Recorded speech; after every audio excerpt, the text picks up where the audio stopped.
প্রিয় দর্শক শ্রোতা, আজ শবে বরাতের রাত। সারা রাত কিভাবে আমল করবেন? 12 রাকাত নামাজের নিয়ম ও ফজিলত, 6টি ইস্তেগফার পড়ুন।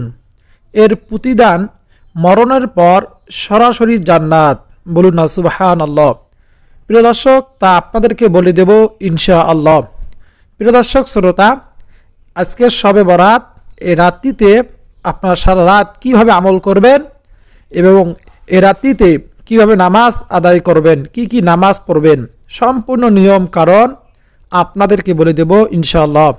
এই আমলগুলো করে যদি আল্লাহ তাআলার কাছে ক্ষমা চাইতে পারেন, আল্লাহ তাআলা আপনার জীবনের সকল গুনাহ খাতা মাফ করে দিবেন। বলুন সুবহানাল্লাহ। আজকের আলোচনাটি প্রত্যেকের জন্য খুবই উপকারী হবে ইনশাআল্লাহ। এই নামাজগুলি ইস্তেগফার পড়লে মরণের পর সরাসরি জান্নাত, গুনাহ মাফ হবে, হায়াত রিজিকে বরকত হবে। বলুন না সুবহানাল্লাহ।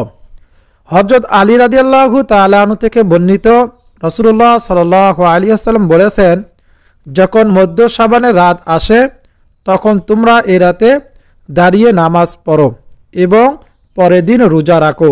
ইবনে মাজাহ শরীফের হাদিস। এই হাদিস দ্বারা আমরা জানতে পারলাম এ রাতে বেশি বেশি নফল নামাজ আদায় করব এবং আগামীকাল আমরা একটি রোজা রাখব। যেহেতু আল্লাহ তাআলার প্রিয় হাবিব রাসূলুল্লাহ সাল্লাল্লাহু আলাইহি ওয়াসাল্লাম নামাজ পড়ার নির্দেশ দিয়েছেন, সেহেতু আমরা এ রাতে কীভাবে নামাজের মাধ্যমে কাটাবো তার ব্যাপারে আলোচনা করব। আজকে যা যা আলোচনা করব: 6 রাকাত আওয়াবিন নামাজের ফজিলত ও নিয়ম, 2 রাকাত তাওবা নামাজের ফজিলত ও নিয়ম, 2 রাকাত হাজতের নামাজের ফজিলত ও নিয়ম, 4 রাকাত তাহাজ্জুদের নামাজের ফজিলত ও নিয়ম, আর ভিডিও শেষে 6টি গুরুত্বপূর্ণ ইস্তেগফার পড়ার নিয়ম ও ফজিলত নিয়ে আলোচনা করব ইনশাআল্লাহ। প্রিয় দর্শক শ্রোতা, তাই ভিডিওটি ধৈর্য সহকারে শেষ পর্যন্ত দেখলে আপনার অনেক অনেক ফায়দা হবে। শবে বরাতের রাতে কখন থেকে আপনারা আমল শুরু করবেন? প্রিয় দর্শক শ্রোতা, যেহেতু মাগরিব থেকে শবে বরাতের রাত শুরু হয়, সেহেতু আমরা মাগরিব থেকে আমল শুরু করব। মাগরিব পর নামাজের পর কি করবেন? যেহেতু এই রাতে সূর্য ডুবার পর থেকে আল্লাহ তাআলা দুনিয়ার আসমানে নেমে আসেন আর ডাক দিতে থাকেন, সেহেতু মাগরিবের পর থেকেই মূলত আমাদের ইবাদত শুরু করতে হবে। যেমন ইবনে মাজাহ শরীফের হাদিসে আছে, এদিন সূর্য ডুবার পর আল্লাহ তাআলা পৃথিবীর নিকটতম আকাশে নেমে আসেন এবং বলেন, কে আসো আমার নিকট ক্ষমা প্রার্থী, আমি তাকে ক্ষমা করে দেব। বলুন না সুবহানাল্লাহ। চাইলেই আল্লাহ তাআলা আমাদেরকে ক্ষমা করে দেবেন। কে আসো রিজিক প্রার্থী, আমি তাকে রিজিক দান করব। কে আসো রোগ মুক্তি প্রার্থনাকারী, আমি তাকে রোগ থেকে শিফা দান করব। কে আসো এই প্রার্থনাকারী, ফজরের সময় হওয়ার পূর্ব পর্যন্ত তিনি এভাবে আহ্বান করেন। আল্লাহ তাআলা বলেন, কে কি চাইবা চাও আমার কাছে, আমাদের সকল বৈধ চাওয়া পাওয়াগুলো আল্লাহ তাআলা দান করবেন। বলুন না সুবহানাল্লাহ।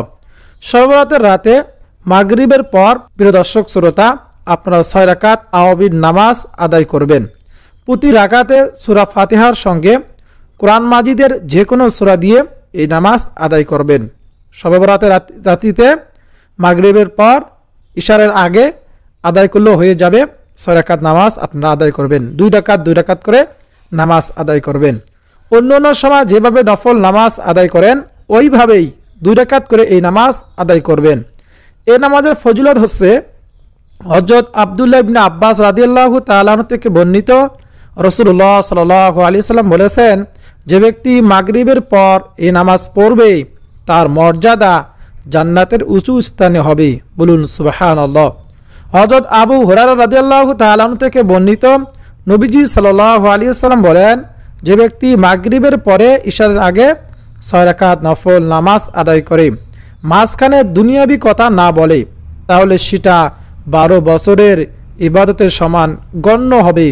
তিরমিজি শরীফের হাদিস। বলুন না সুবহানাল্লাহ।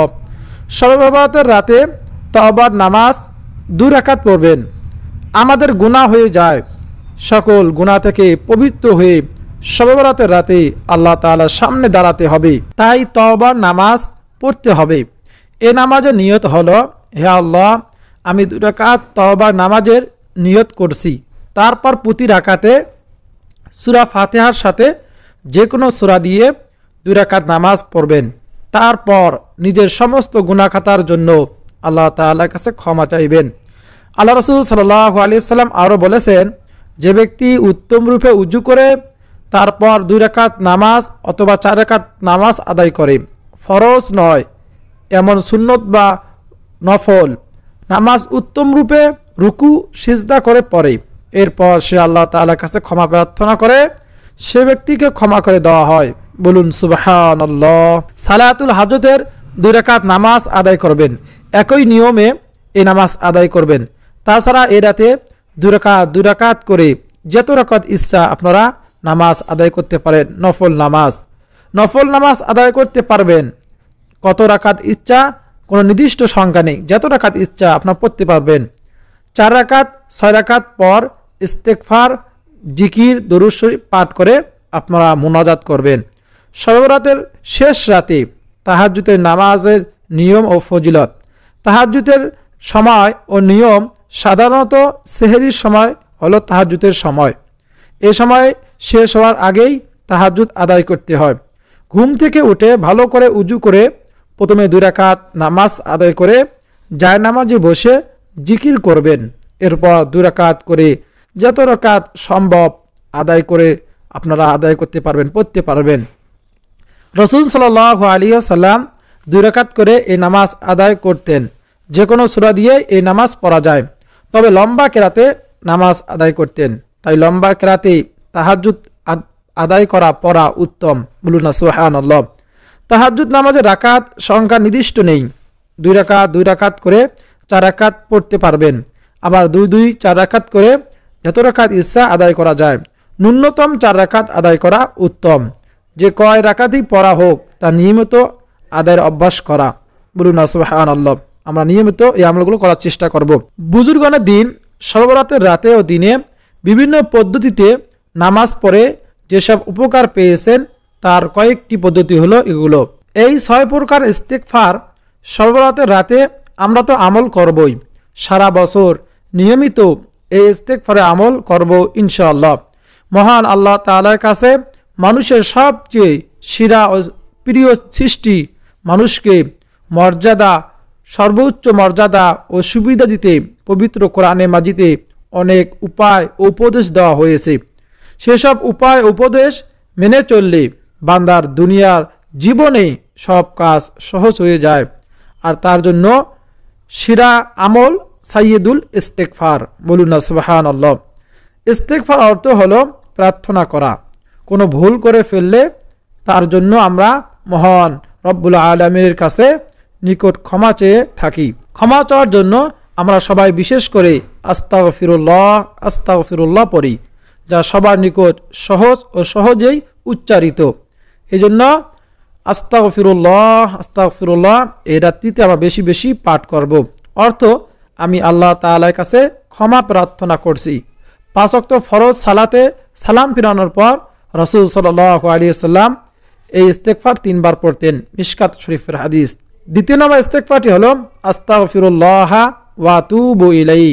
আস্তাগফিরুল্লাহ ওয়া আতুবু ইলাইহি অর্থ, আমি আল্লাহ তাআলার কাছে ক্ষমা প্রার্থনা করছি ও তার দিকে ফিরে এসেছি। রাসূল সাল্লাল্লাহু আলাইহি ওয়াসাল্লাম প্রতিদিন 70 বারের অধিক তওবা ও ইস্তেগফার করতেন। সহিহ বুখারী শরীফের হাদিস। তৃতীয় নম্বর ইস্তেগফারটি হলো আস্তাগফিরুল্লাহাল্লাযী লা ইলাহা ইল্লা হুয়াল হাইয়ুল কাইয়্যুম ওয়া আতুবু ইলাইহি। আস্তাগফিরুল্লাহাল্লাযী লা ইলাহা ইল্লা হুয়াল হাইয়ুল কাইয়্যুম ওয়া আতুবু ইলাইহি। আপনারা দেখে দেখে এই আমলগুলো করতে পারবেন। অর্থ, আমি আল্লাহ তাআলার কাছে ক্ষমা চাই, তিনি ছাড়া প্রকৃত পক্ষে কোনো মাবুদ নাই, তিনি চিরঞ্জীব, চিরস্থায়ী এবং তার কাছে তওবা করি। বলুন সুবহানাল্লাহ। কত সুন্দর অর্থ।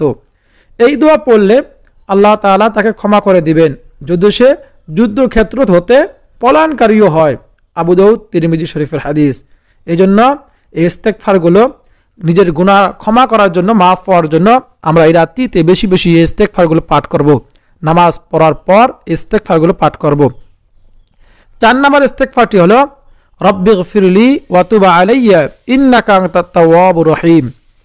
রব্বিগফিরলি ওয়া তুব আলাইয়া ইন্নাকা আনতাত তাওয়াবুর রহিম। অর্থ, হে আমার রব, আমাকে ক্ষমা করুন, আমার তওবা গ্রহণ করুন, নিশ্চয় আপনি তওবা গ্রহণকারী, অতি দয়ালু।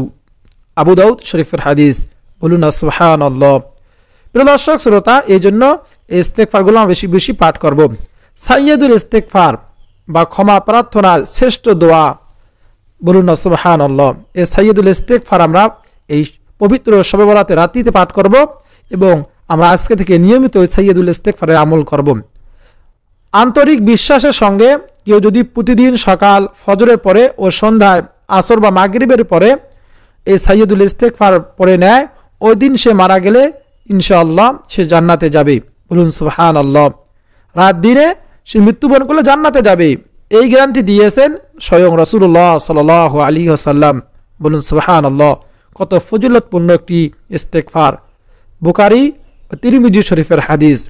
এই সাইয়্যিদুল ইস্তেগফারটি হলো, আপনারা দেখে দেখে আমার সঙ্গে পড়বেন, স্ক্রিনশট দিয়ে রাখতে পারেন, আমল করবেন।